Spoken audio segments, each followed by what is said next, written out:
So, ano ang buhay sa resort? Ganito siya. So, ito yung jetty namin. Ito yung mga speedboats namin. Tapos, dito bumabagsak lahat ng produkto. Since wala naman daw farm dito, wala namang poultry, wala namang factory. So, lahat ini-import yan. Lahat ng fruits, banana, oil, ayan. Ito siya.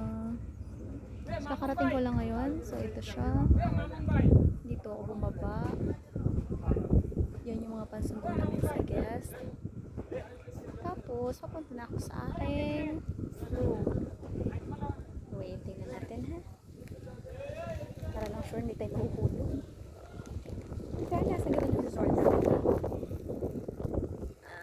Yan. Tutour kita ngayon. Hopefully, alam ko yung daan pa uwi.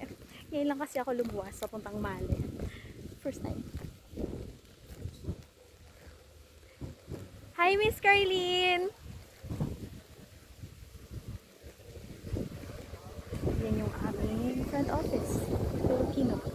Sparky. Ito yung mga products.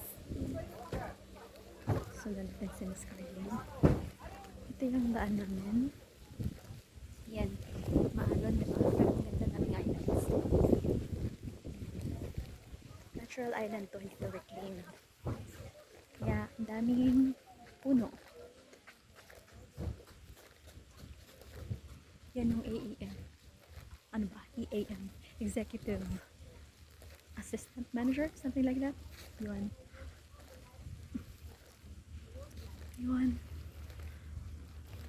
Tapos, somehow, matutuwa kita ng fairy light.